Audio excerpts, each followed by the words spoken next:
Manafort, Donald Trump's former campaign chairman, is with us. He replaced fired campaign manager Corey Lewandowski and guided the campaign through the Republican convention. Manafort then resigned 2 months after taking over amid questions about his alleged business ties in Russia and Ukraine. Paul Manafort, welcome. Thank you. What role are you playing in this transition? I'm not active in the transition, but I'm watching and. Well, are you talking to the president-elect? Is the question. I'm watching the transition. I'm not active, and I don't want to really talk about who I'm speaking to, but I'm aware of what's going on. Can you tell us, with respect to Secretary of State, Major Garrett is hearing that Exxon CEO Ray Tillerson is getting a very serious look. Again, Mr. Trump will speak to that. I'm not really going to talk about the type of people he's talking to. He's talking to a broad range of people. I think the important thing when you look at the transition is that Mr. Trump is taking a very active role in the transition process. He's not just interviewing the final candidates, as some president-elects have done. And he's looking at people as to their qualifications for government, not necessarily just for one position or another. And I think that over the course of the transition, not just the cabinet members, but the sub-cabinet members and the agency heads as well are people that he'll speak to, because he thinks that the president-elect or the president should be actively involved in the government. And he said he'd be an active president. He said he's going to bring change. And what you're seeing in the transition process is the kind of leadership he'll bring to the presidency and that he said he would bring. Can we go back to Mitt Romney for a second to follow up on Charlie's question? There are reports that the Trump team is divided about Mitt Romney. Some say that, they don't think it's a good choice. Others say yes. Where do you fall on that, Paul Manafort? What advice have you given him? Well, you say you have conversations. What do you say? No, I basically the point I think that the Romney consideration is that Donald Trump is looking at putting together the strongest team for the country and the strongest team that will be part of this administration. People who are Republicans, people who are Democrats, people who have supported him, people who haven't supported him. But the question was, how do you feel about Mitt Romney being Secretary of State? You clearly have Donald Trump's ear. You two still speak on a regular basis. Well, I will support whatever, obviously, the president decides he's going to do. I mean, is Romney qualified to be Secretary of State? Yes, he's qualified to be Secretary of State. The key is whether he and President Trump can see eye to eye on the agenda that the Secretary of State will have to lead over the course of the next 4 years. So if he's qualified, is it a question then of loyalty?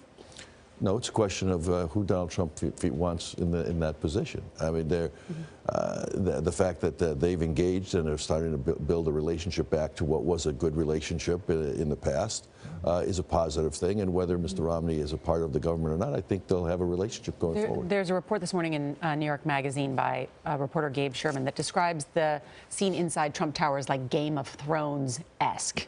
I've also heard House of Cards-esque, that there's concern about betrayal among the troops. Who is in charge, Steve Bannon or Reince Priebus? Donald Trump. There's no question. Donald Trump is in charge.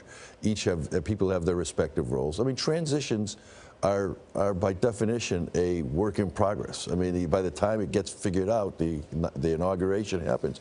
This has actually been, of all the transitions I've witnessed over the last 40 years, this has actually been a very aggressive, positive event. I mean, there's always people jockeying for position in a system, whether it's a campaign, a transition, or an administration.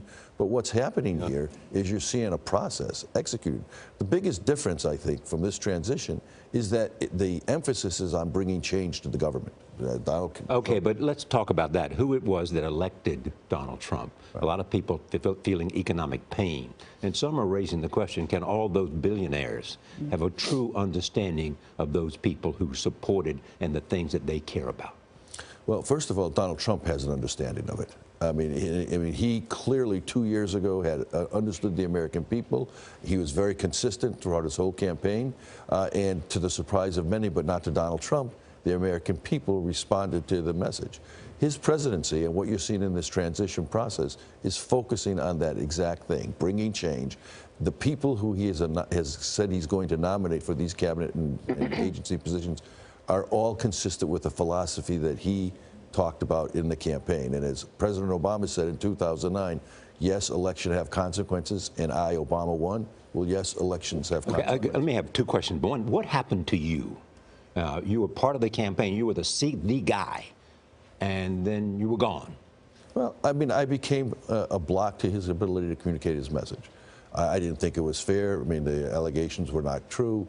But the reality is I became a bloc, and my goal was to get Donald Trump elected president of the United States. Does that mean you became a bloc? Well, I mean, the media was covering, charges which after the election were proven to be false. And You're not currently under investigation I'm by not, any federal agency. and the government of Ukraine said that the ledger was a falsified document, and the bureau there that is dealing with corruption said they never were investigating me. They never had any. They never will. They said. But at the time of the election, in late August. Will you lobby for foreign clients No. during the Trump? You won't lobby for any foreign clients. No, I mean, I haven't been a lobbyist in Washington in 20 years probably, and I have no intention of going back to that. What are your plans January 20th? What will you be wearing? To be standing in the cold, watching the next president get sworn in. Sworn in. All right, Paul Manafort. Well, good to see you. Keep us posted. Good to see you. Thanks, Paul.